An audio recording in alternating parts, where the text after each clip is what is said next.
अगर आपकी कोई दोस्त है, वो आपसे कोई सजेशन लेने के लिए आई है, तो ऑब्वियसली अगर आपसे कोई सजेशन लेने के लिए आया है तो ऐसा इंसान, ये हमारा फ़र्ज़ बनता है कि हम उसको सही एडवाइस ही दें।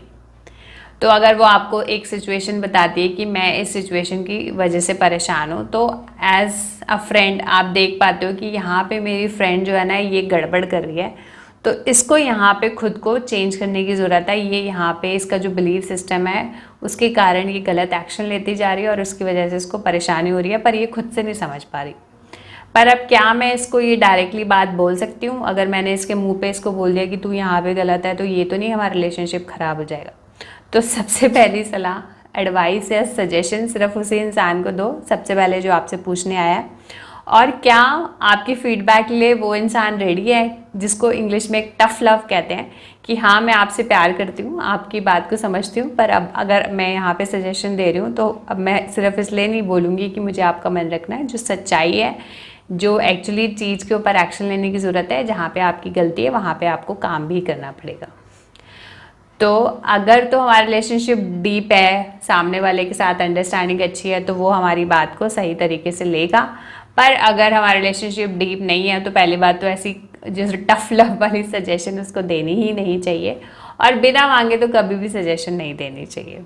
तो आज का टॉपिक उससे काफ़ी ज़्यादा मिलता जुलता है, जिसका नाम है बिल्डिंग अ रिलेशनशिप या फिर वर्किंग ऑन अ रिलेशनशिप। जैसे कि हमने पिछले वीडियो में जाना कि काउंसलर जो है क्लाइंट के साथ ट्रस्ट बिल्ड करता है, जिससे कि क्लाइंट अपने मन की बात खुल के बता सके। तो वो होती है काउंसलिंग प्रोसेस की स्टेज नंबर 1। तो आज इस वीडियो में हम बात करेंगे स्टेज नंबर 2 की, that is working on a relationship. अब ऑलरेडी हमारा रिलेशनशिप बन चुका है, तो कैसे अब रिलेशनशिप बन गया है, इससे क्लाइंट की मदद करनी है, जिससे जो भी वो प्रॉब्लम में फंसा है, जो भी उसके बिलीफ सिस्टम है, उनको क्लियर किया जा सके, और उसकी जो भी गोल्स हैं, या तो कई बार होता है कि क्लाइंट को अपने गोल्स पता होते हैं, कई बार उसको नहीं पता कि वो लाइफ में क्या अचीव करना चाहता है, तो फिर काउंसलर उसकी बातें सुन के उसको एडवाइस करेगा कि ये आपके स्किल्स हैं, अगर आप इनके ऊपर काम करते हैं, ये आपकी स्ट्रेंथ है, तो आप लाइफ में खुश रह सकते हैं और वो हैप्पीनेस अचीव कर सकते हैं जो आप फिलहाल अभी फील नहीं कर रहे हैं।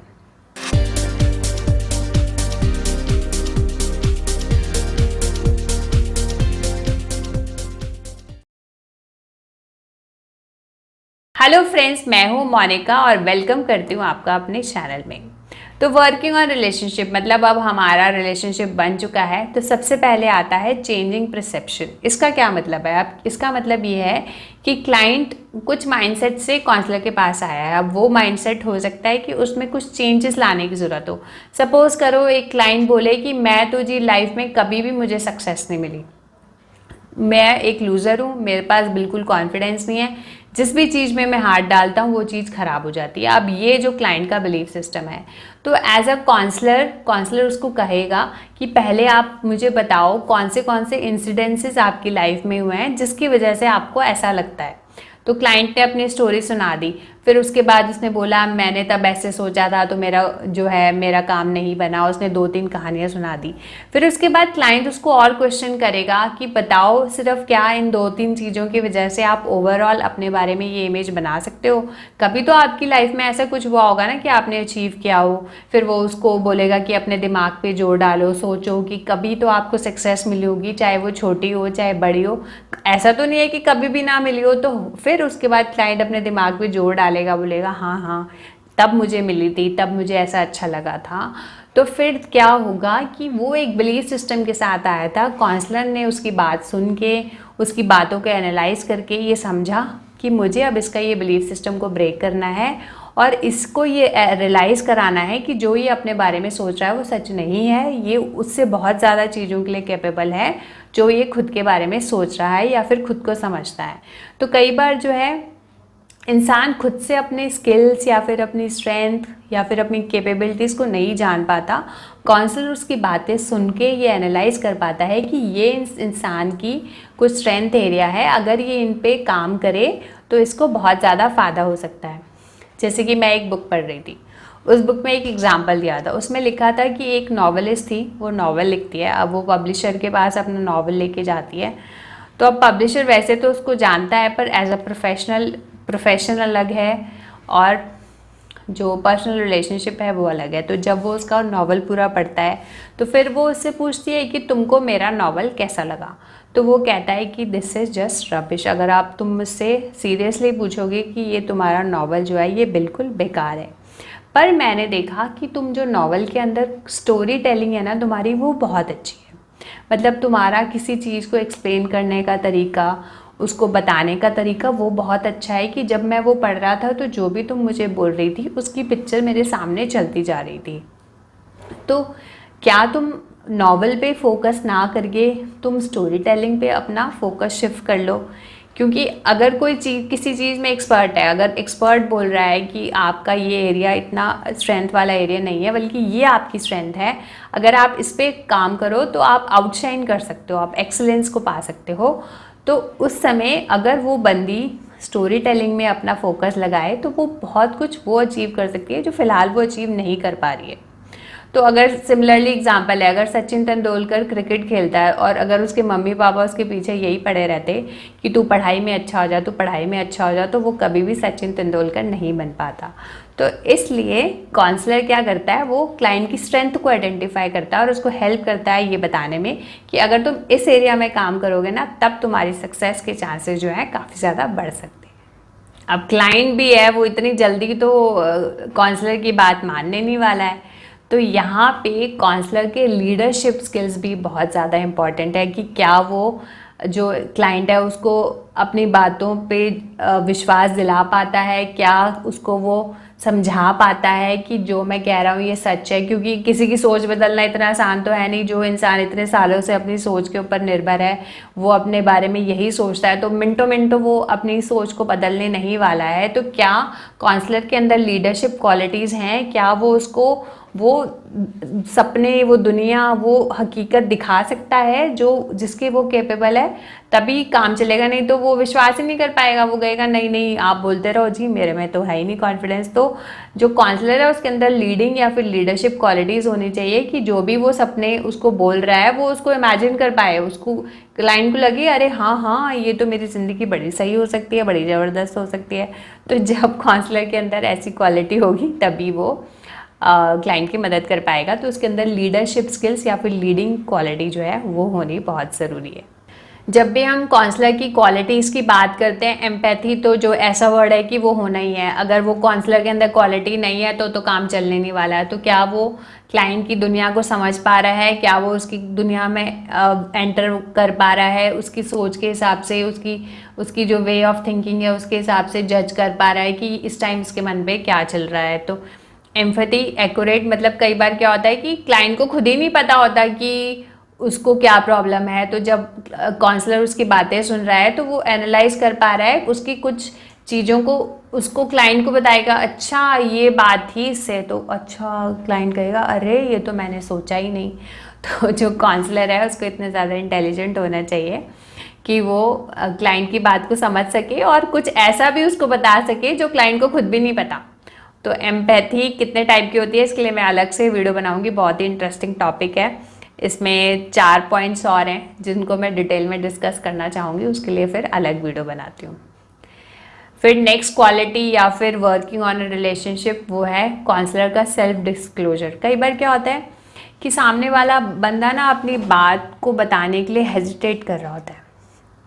तो उसको लगता है कि अगर मैं ये बताऊंगा तो ये मेरे लिए बड़ी शर्म की बात है, कहीं ये ऐसा ना सोचे कि ये कैसा इंसान है, ये इसके साथ ये हुआ है, कहीं हमें वो विक्टिम ना समझ लें। तो कई बार क्या होता है कि काउंसलर को अपनी कुछ ऐसा इवेंट बताना पड़ता है, अपने साथ कुछ इंसिडेंट बताना चाहता है। अगर सपोज़ करो मैं हूँ और मेरे पास कोई आया है मदद के लिए, तो वो अपने मन की बात नहीं बता पा रहा। तो अगर कुछ फीमेल अब्यूज़ के बारे में बात है, तो अगर मैं उसको कहूँ कि हाँ जब मैं बचपन में स्कूल जाती थी तो मेरे साथ भी कुछ ऐसा इंसिडेंट हुए थे, कुछ लोग जो हैं वो परेशान करते थे, बिना बात के हाथ लगा के जाते थे और मुझे बिल्कुल अच्छा नहीं लगता था, बड़ी अपने आप से ऐसे लगता था कि कुछ एक्शन क्यों नहीं ले रही हूँ, क्यों नहीं मैं इनको जवाब देती हूँ।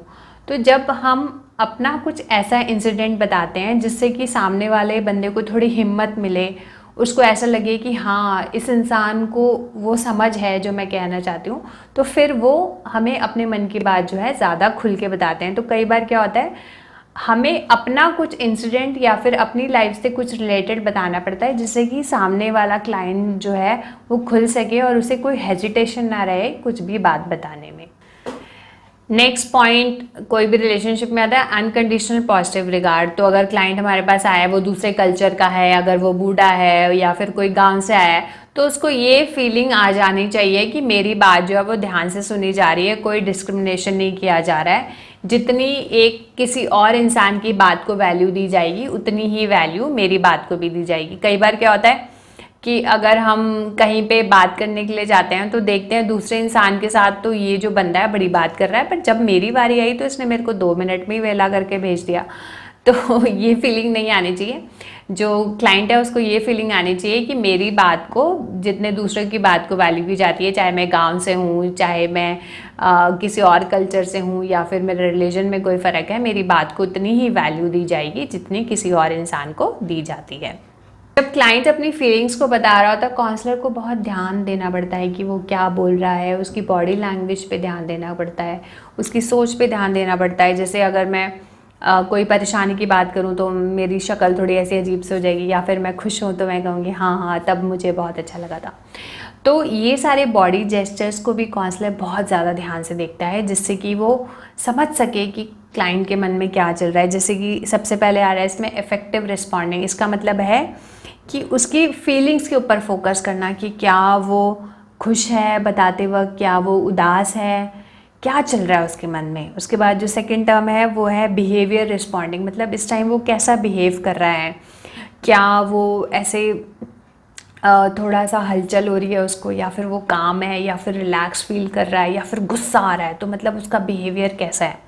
उसके बाद कॉग्निटिव रिस्पॉन्स, इस टाइम जो क्लाइंट अपनी बात बता रहा है उस समय उसका सोचने का तरीका क्या है, क्या वो खुद को कहीं कम समझ रहा है या फिर उसको अपने ऊपर विश्वास है, मतलब क्या तरीका है उसका सोचने का। तो काउंसलर इन सारी चीज़ों पे भी बहुत ज़्यादा ध्यान देता है जब वो क्लाइंट की मदद कर रहा होता है। जैसे कि इफेक्टिव रिस्पॉन्डिंग, जिसमें वो उसकी फीलिंग्स पे ध्यान देगा। बिहेवियर रिस्पॉन्डिंग, जब वो बता रहा है तो वो उसकी बॉडी जेस्चर्स कैसे हैं। उसके बाद कॉग्निटिव रिस्पॉन्स, मतलब कि उसका सोचने का तरीका क्या है, क्या वो एक पॉजिटिव तरीके से चीज़ों को सोच पा रहा है, या फिर कहीं ना कहीं नेगेटिविटी है, या फिर मन में कई मेंटल बैरियर्स हैं, कहीं कॉन्फ्लिक्ट्स हैं। तो ये सारी चीज़ों को भी जो काउंसलर जो है वो एनालाइज करेगा। नेक्स्ट पॉइंट आता है वर्किंग ऑन अ रिलेशनशिप में इमीडिएसी। इसका मतलब क्या है कि अभी आप क्या फील कर रहे हो, अभी क्या एक्शन लेने वाले हो। अभी मैं और आप बात कर रहे हैं, मैंने आपको ये सजेस्ट किया, अब आपके दिमाग में क्या चल रहा है, अब आप इसके लिए क्या एक्शन लेने वाले हो, मतलब इमीडिएटली, नाउ, प्रेजेंट।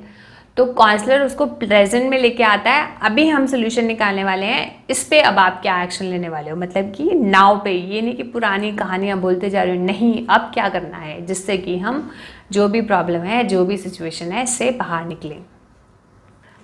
उसके बाद नेक्स्ट पॉइंट आता है सेंस ऑफ ह्यूमर। तो स्ट्रेस वाला माहौल है, अगर थोड़ा सा उसको लाइट कर दिया जाए, रिलैक्स कर दिया जाए, थोड़ी सी हंसी लिया है, एक छोटा सा जोक क्रैक कर दिया, पर जोक की टाइमिंग सही होनी चाहिए, ये ना हो कि भैया क्लाइंट आग बबूला ही हो जाए। तो जो सेंस ऑफ ह्यूमर है माहौल को थोड़ा रिलैक्स करता है और सिचुएशन को थोड़ा लाइट बनाता है कि लाइफ इतनी ज़्यादा परेशानी नहीं है, इतनी सीरियस नहीं है, लाइफ को थोड़ा एंजॉय करना चाहिए, रिलैक्स करना चाहिए, ज़िंदगी में थोड़ी खुशियाँ होनी चाहिए। पर टाइमिंग का ज़रूर ध्यान रखना भैया, कहीं क्लाइंट क्योंकि क्लाइंट परेशान है तो कहीं उसका आउटबर्स्ट ही ना हो जाए। उसके बाद नेक्स्ट आता है कन्फ्रंट्रेशन। कई बार क्लाइंट के मन में, अपने मन में कुछ गलत धारणा ही बना ली है, उसने अपने बिलीफ सिस्टम ही गलत बना लिया हुआ है। जैसे कई लोग कहते हैं हम तो जी खाना छोड़ ही नहीं सकते, हम फूडी हैं, हमें तो वेट लॉस करना है पर हम हैं फूडी, इसलिए हम खाना नहीं छोड़ सकते। तो कन्फ्रंट्रेशन का मतलब उसको बोलना, नहीं भाई, अगर आप कोशिश करो तो ये किया जा सकता है, ये इसका सोल्यूशन है।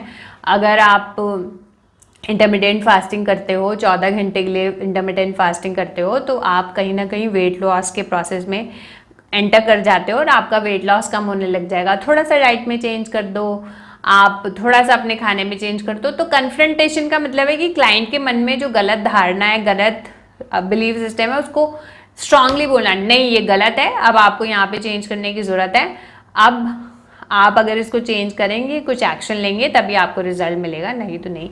मतलब सामने वाले को सही राह दिखाना और थोड़ा सा ऐसे फर्मली होके बोलना कि हाँ ये आपको करना ही है। कि जैसे एज अ पेरेंट हम बच्चों के लिए कई बार क्या होता है कि बच्चे के लिए कुछ चीज, अब बच्चा जो छोटा है वो गर्म चीज़ को हाथ लगाए, तो अब हम ये तो नहीं कहेंगे नहीं नहीं नहीं नहीं आप हाथ मत लगाओ, तो वो लगाने जा रहा हो तो उसको बोले नो हटाओ अपना हाथ, तो जोर से बोलना पड़ेगा जिससे कि उसके बाद दिमाग में ये चले जाए, उसके बाद ये समझ आ जाए। तो इसको बोलते हैं कन्फ्रंटेशन।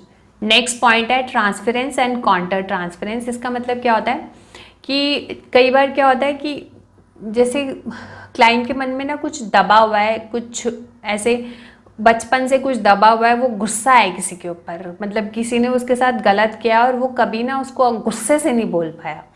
तो काउंसलर क्या बोलेगा, काउंसलर बोलेगा कि समझ लो मैं वो इंसान हूँ, तुम ना अब अपनी भड़ास मेरे ऊपर निकाल दो, जिससे कि जो भी अंदर फंसा हुआ ना, कि अंदर कुछ नहीं रहना चाहिए, रिप्रेशन नहीं होना चाहिए, चीज़ें दिल में नहीं रहनी चाहिए, जो भी गुस्सा है ना वो निकल जाना चाहिए। तो वो कहेगा कि ये जो गुस्सा है ना तुम मेरे ऊपर निकाल दो, अपनी मन की भड़ास निकाल दो, जो तुम्हें कहना है कह दो, अपने अंदर मत रखो कुछ। जब चीज़ें बाहर निकल जाती हैं तो परेशानी बहुत ज़्यादा जैसे ख़त्म सी हो जाती है। तो ट्रांसफरेंस का मतलब है कि क्लाइंट जो है अपना गुस्सा जो है काउंसलर के ऊपर निकालेगा, वो इंसान समझ के जिसके ऊपर उसको वो गुस्सा है। तो कंटेंट ट्रांसफरेंस मतलब फिर क्लाइंट जो काउंसलर है उसको जो भी उसको सजेस्ट करना है, जो भी बोलना है कि हाँ आपको अब ऐसा करना चाहिए या फिर तब आपने ऐसा किया, जो भी वो उस हिसाब से उसे सजेस्ट करेगा। तो जब एक काउंसलिंग प्रोसेस होता है उसमें स्टेज 1 में हमने देखा कि रिलेशनशिप को बिल्ड करना, स्टेज 2 में कैसे काउंसलर काम करेगा जिससे कि क्लाइंट की मदद की जा सके। तो क्या थे पॉइंट्स वर्किंग ऑन रिलेशनशिप के, एक बार रिवाइज कर लेते हैं। सबसे पहले है changing perception, leading, accurate empathy, self disclosure, positive record, responding styles, immediacy, humour, confrontation, transference and counter transference.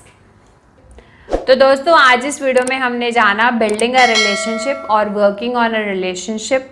तो अगर आपको लगता है ये वीडियो दूसरों की हेल्प कर सकता है, मदद कर सकता है, तो आप इसको लाइक और शेयर कर सकते हैं। और मैं लाती रहूँगी ऐसे ही इंफॉर्मेटिव से वीडियोस। तब तक के लिए नमस्कार दोस्तों, मैं हूँ Monika. Wish you all health and happiness. Take care, bye, thank you.